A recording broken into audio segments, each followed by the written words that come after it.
Am I the asshole for asking my brother to stop his friend from getting near my wife? Yesterday, my wife told me that she feels uncomfortable around my brother's friend and I need to talk to my brother.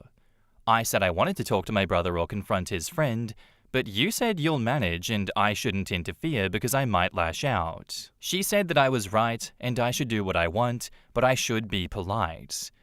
I came back from work just a few hours ago, and the first thing I did was to call my brother and asked him to keep his friend away from my wife.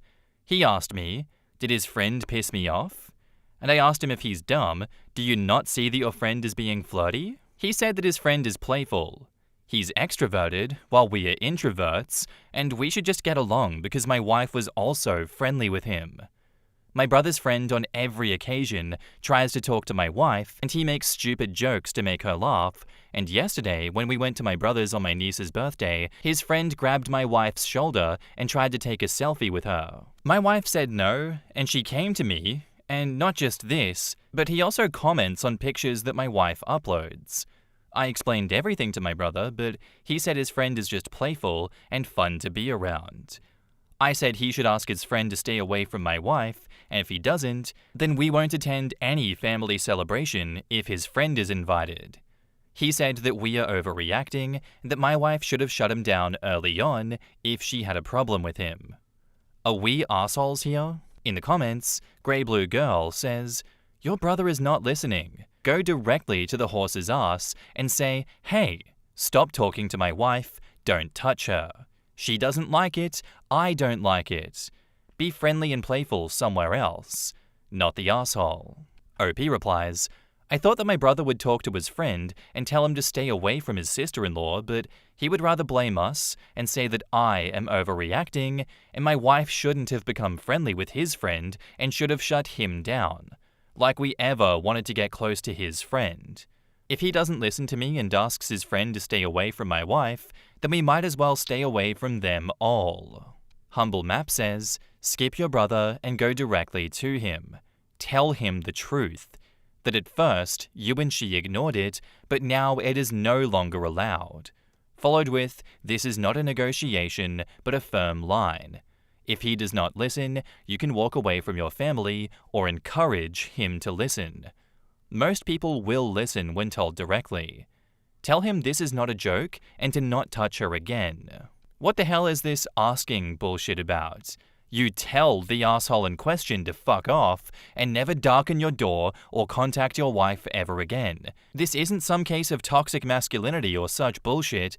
This asshole, and I'll read past your utterly passive description, is hitting on your wife, hitting on her physically. She has told you that she doesn't want this guy around her. Yet you're asking your brother to keep this asshole away from your wife? Your brother actually defended this guy's actions. Why? Because you were coming across as completely passive, hell, weak about all of this. You won't even call out this asshole's behavior for what it is, so why would anyone else bother to do so, let alone protect your wife? I'm not suggesting that you meet this asshole at high noon on Main Street, but at least stand up for yourself and your wife. Weakness is attractive to scumbags, and this asshole sees it clearly. Even if your brother raises this with him, all that's gonna happen is laughter. Good luck. Yeah, I was wondering what I was feeling in that story there. You are so incredibly passive about this guy.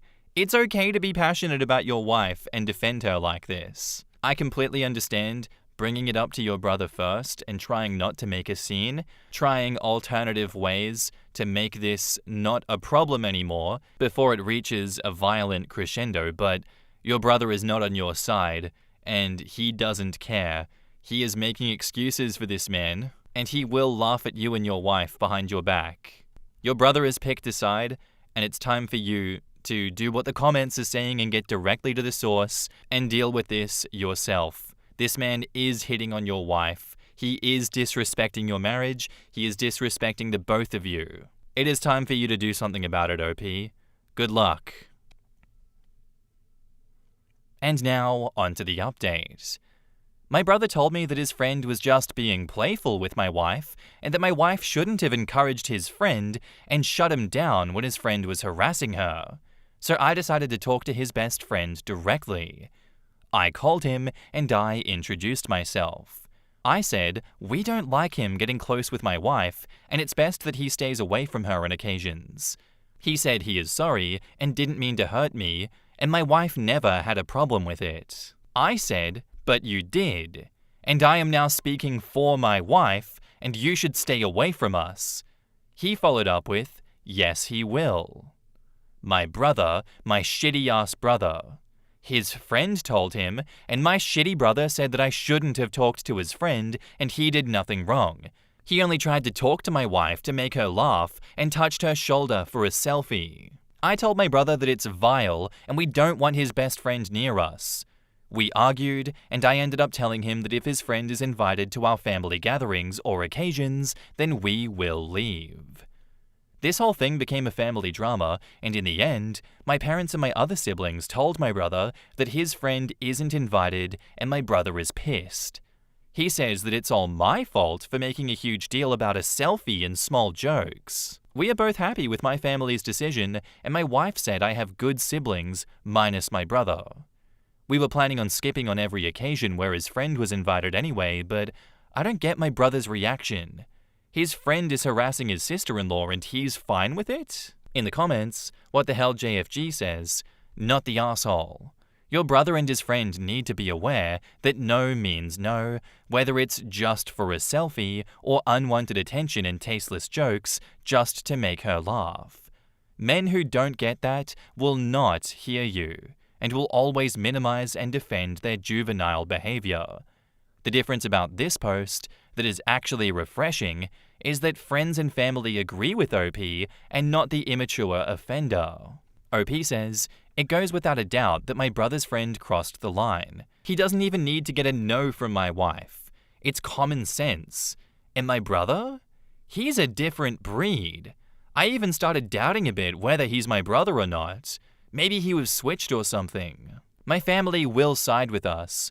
We are a family minus my brother to me, and we will take our family's side instead of the harasser and his accomplice, my brother, and his friend grabbed my wife's shoulder and all that, so most women in my family relate to it.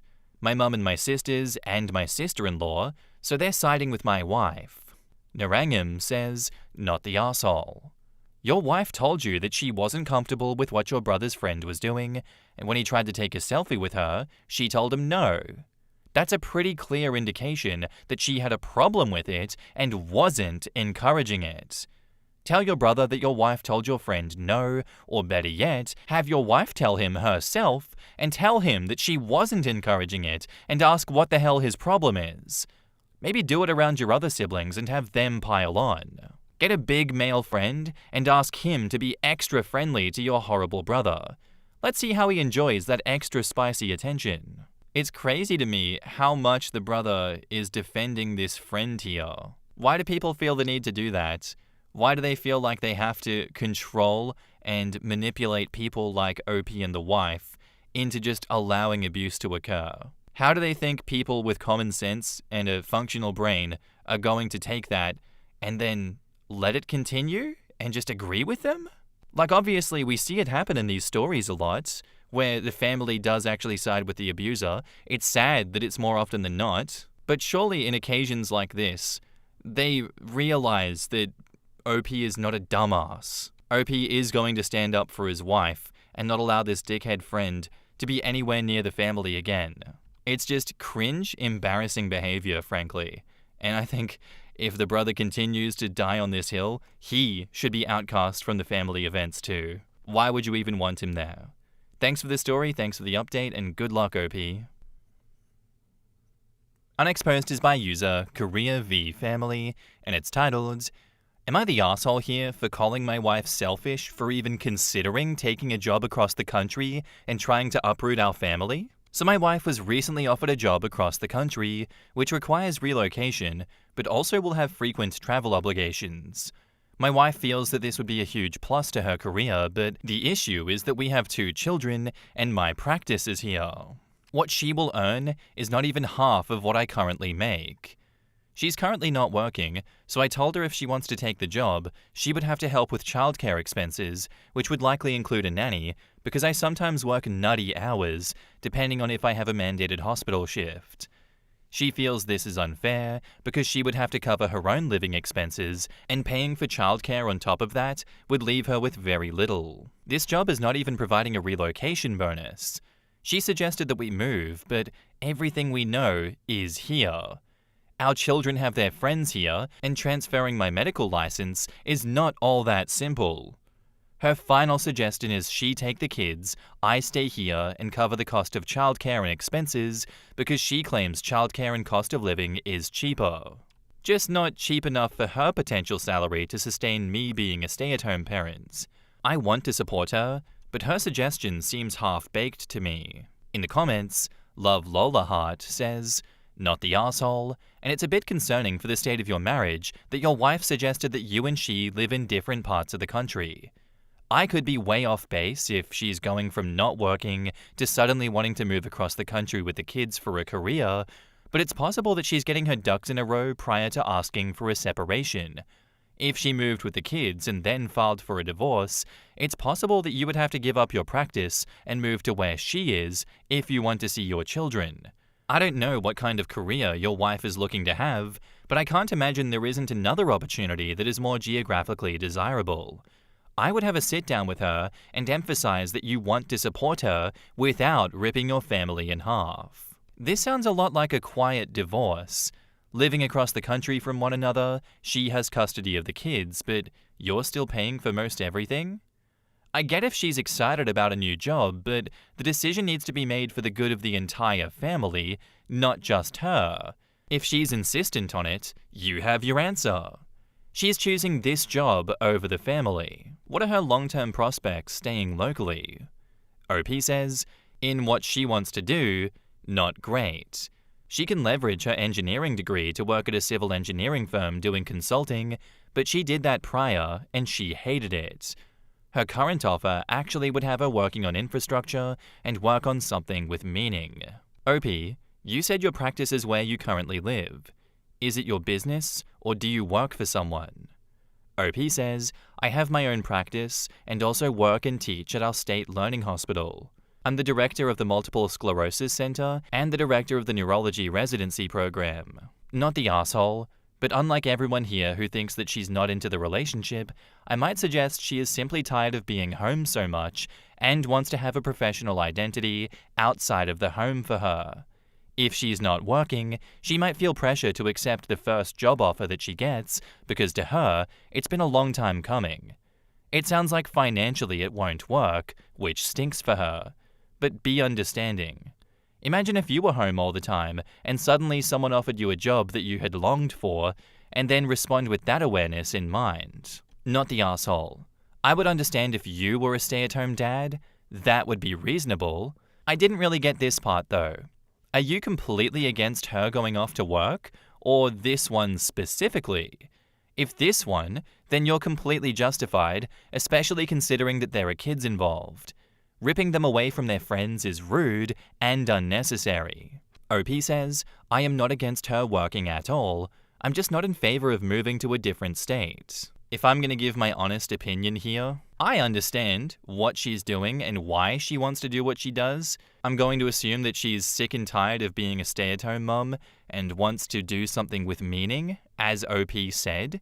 But she chose to marry OP, she chose to start a family, she has a duty to her children, she has a duty to her family that she has started, and that comes with many sacrifices to your own life and many restrictions on career possibilities going forward, unless she is going to divorce him. I completely support OP in this one. She is being selfish for even considering taking the job across the country. How dare she try to uproot the family? Those kids deserve the stability of the state that they are living in, of the state that they are growing up in, where all of their friends and all of their community is. I have empathy for her position. I empathize with where she feels she is stuck right now. But I do not support her wanting to take the kids and run away to another state to work over there.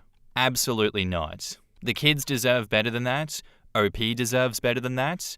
And if she wants to do that, She'll have to find a middle ground with OP or divorce him. And I do think that OP should fight her on it if she chooses to die on this hill. And now, onto the update. Brief update since I got some requests. Not much has changed. I spoke with our kids, and of course, they like it where we are. They are kids. The reason my wife wants to take this job is because she feels, due to the nature of how she got the offer, her old professor/mentor, and that she's a female engineer, she understands her position. My wife is free to do what she pleases. She doesn't need my permission, but by no means can she expect us to uproot everything on the drop of a dime. I would never ask that for you. I did suggest that she tries and create her own firm here and find like-minded individuals who share a similar experience and create the work environment that she wants. She is concerned that she won't be able to break through that barrier of entry. I told her that we could find a means to fund said venture, but logistics of moving does not make sense at this. I would need, at a minimum, a year to get my affairs in order. Working on research, working on opening an infusion center near the hospital that would take every insurance. This is a big one for me, since many of the infusion centers near us do not take certain insurances since they pay so little. Looking to possibly expand my MS clinic with more providers who are willing to do this labor of love for our community. I cannot just drop all of that. I did tell my wife that I have no intention of stopping her, and if she wishes to go, that's fine, but I would not be sustaining 2 households. She moves, she would be responsible for all costs associated with the move. I will cover our shared expenses in primary residence, and that is all. I will cover everything here, and she would be responsible for her own expenses. I told her that I would also probably lower or get rid of the credit cards, since I know that she would live off credit if she had to. I threw out the option that if she can request, she works from home 3 out of the 4 weeks that she is not traveling, and we can take it slow. See what the housing market is like, see what schools look like, normal stuff you do before moving. She was not in favor of waiting, since allegedly they need her answer by October. I have no desire to divorce, but I am a child of divorce and was raised by my dad. Overall, his outlook on divorce has always been no point in fighting if the person is already checked out. If my wife wants out, I will respect that. My wife has only been a stay-at-home parent for 5 years. She worked when we had our firstborn and well into the pregnancy of our second. She took maternity leave when that was done and then went back to work. A few months after her return, she was passed on for a project or contract she did the legwork to secure, which led her to quit and stay home with the kids. Our kids have been in daycare and also under grandparents' care. My mum took 2 years to help with our firstborn. Her parents took off time for our second. Our second has been in academic daycare, as she puts, since they were 3. So it's not like she doesn't get breaks or is always with the children alone. My hours can be chaotic, but I made her well aware of this when we started to date and progress. When we started to date, I was already vested in our community. My gut tells me that she's going to take the job, and yes, it possibly will lead to divorce, and if that's the case, given how much traveling she'll be doing, I suspect I would be granted primary custody. I would not take child support from her and have no desire or need for it. Sorry for the stream of consequences. That's so funny. Conscience, obviously, stream of conscience. But in my mind, it's the stream of consequences of the wife's actions. It is slightly disjointed because this is a frustrating position to be in. I have no desire to be in this position, but I have other responsibilities I cannot just drop without proper notice. If it comes to divorce, that's the way that it played out, and you just roll with it. As my parents told me, I will tell my kids. Just because they were no longer together does not mean either of them loved me any less. Granted, it was not a cross-country thing in our case. My parents lived blocks away from one another. It was a pretty easy transition on my part. I hope we can do the same for our kids if need be.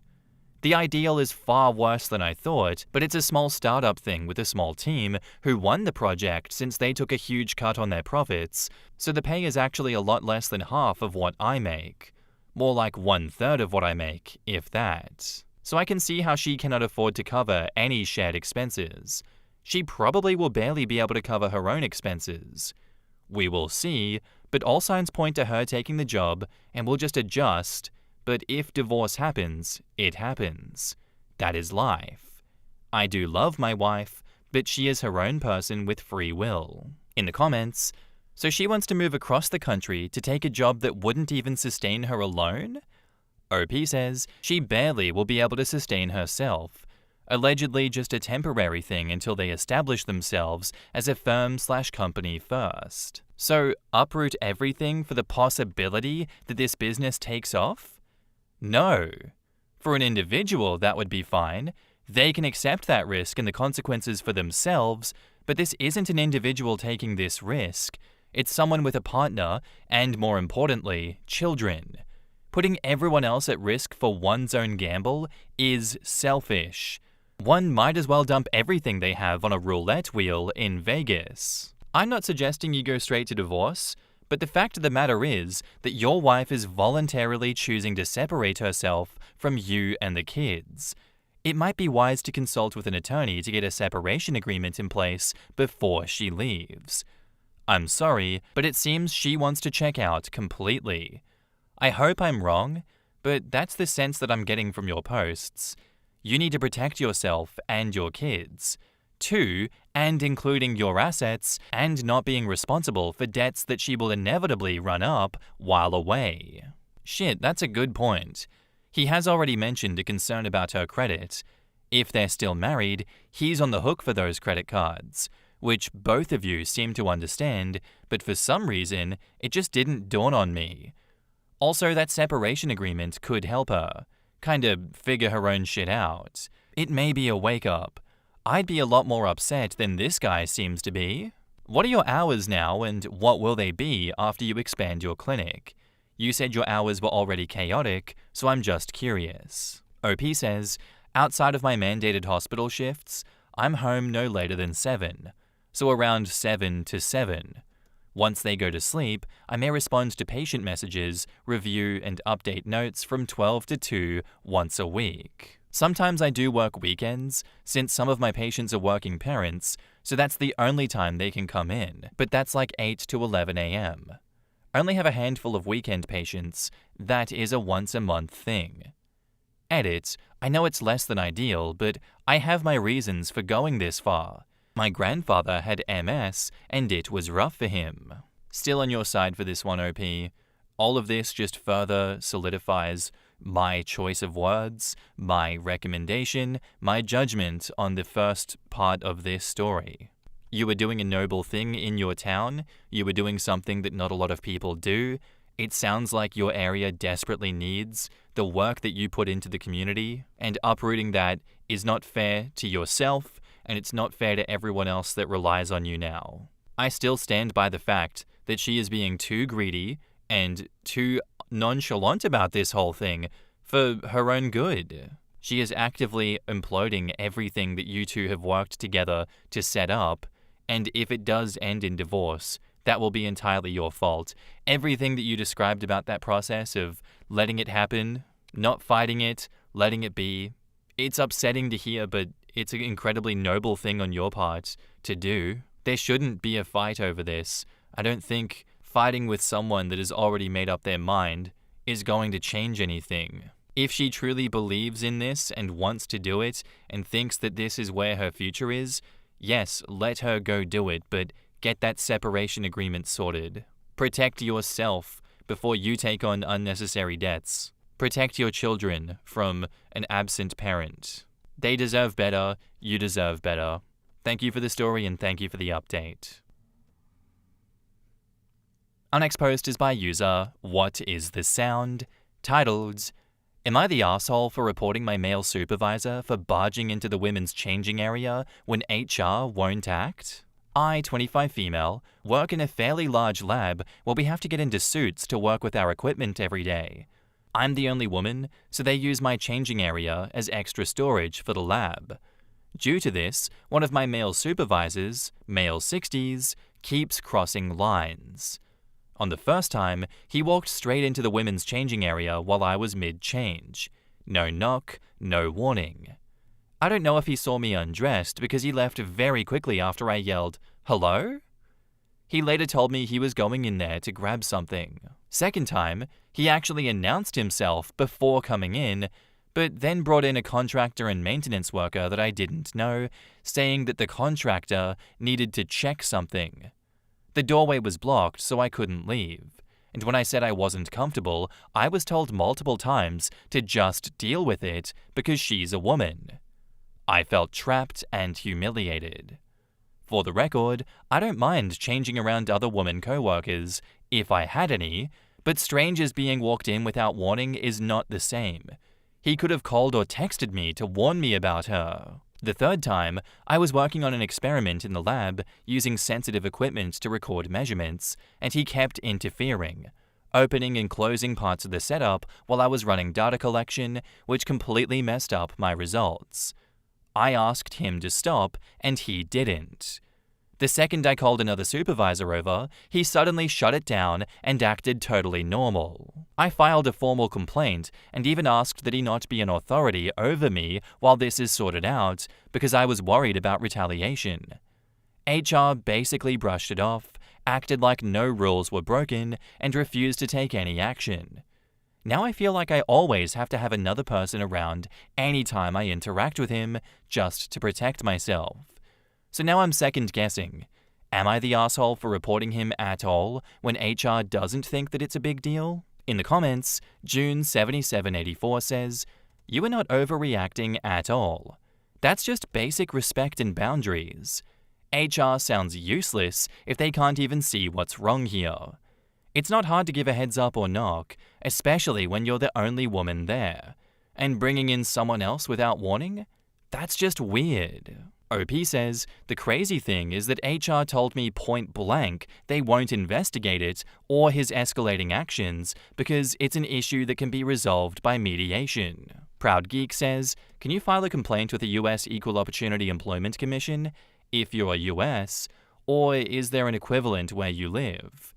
I think you'd have a case of sexual harassment as he seems to target you due to your gender, not the asshole." OP says, "I didn't even think of that. I'll look into that today. Thank you." Right Cucumber asks, "Do you have a corporate or compliance department that you could send in a complaint? Go up the ladder and make sure you have everything documented." OP says, "I need to look into that today. I went all the way up to my department head, but he is very keen on the mediation route. Time to start throwing out HR's favorite words like harassment, hostile workplace, and attorney." OP says, "I started my formal complaint with hostile work environment and they didn't even blink.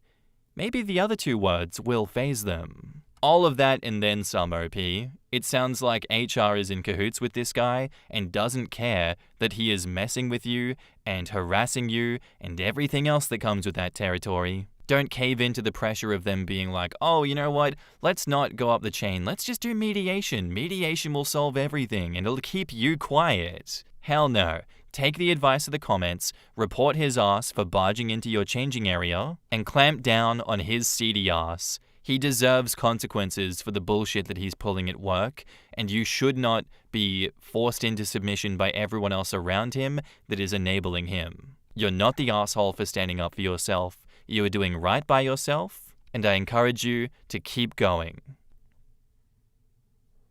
And now, onto the update. First, let me add some context I didn't add in the first post because I was worried my coworkers would find it, and I still am. My experiment wasn't exactly a full-blown experiment. It was me trying to prove that there was an improperly cleaned chemical spill that the supervisor was trying to hide.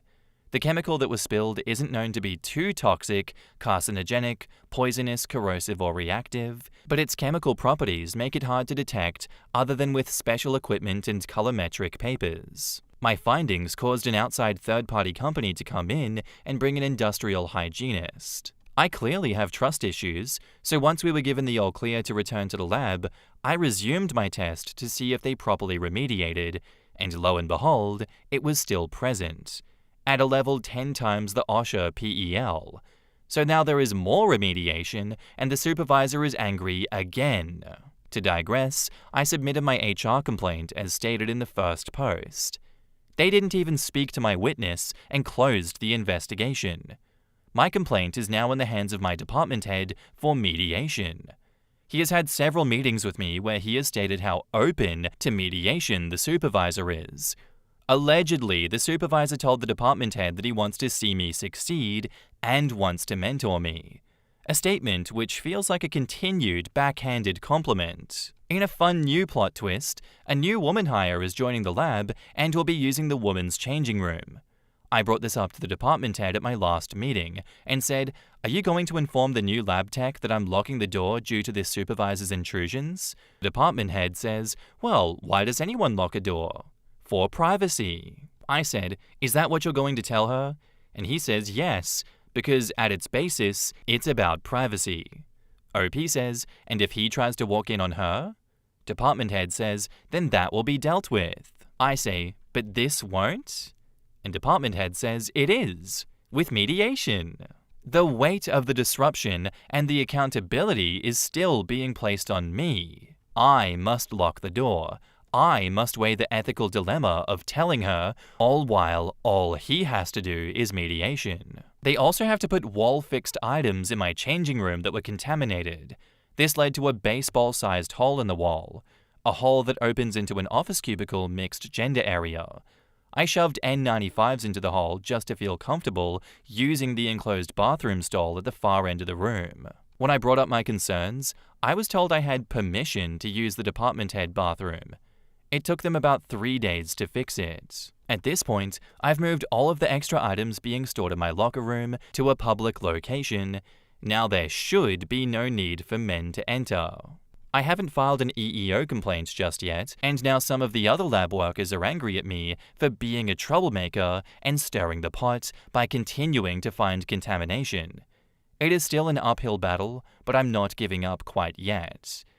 Thank you all for your support on my first post. Reassurance that I'm not crazy for feeling wronged has really helped. In the comments, Asheron says, "You are justified in your complaints, but you probably have a giant target on your back. I would look for another job and lock the door until then. And no, HR is never going to warn or share any details about an investigation or complaints with uninvolved parties. It doesn't sound like this employer is a good fit.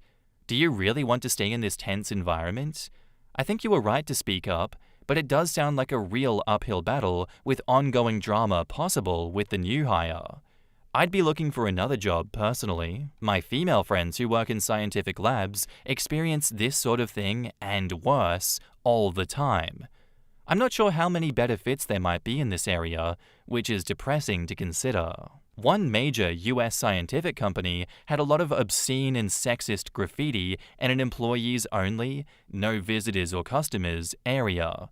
My friend complained repeatedly, but the graffiti was never removed or condemned by leadership.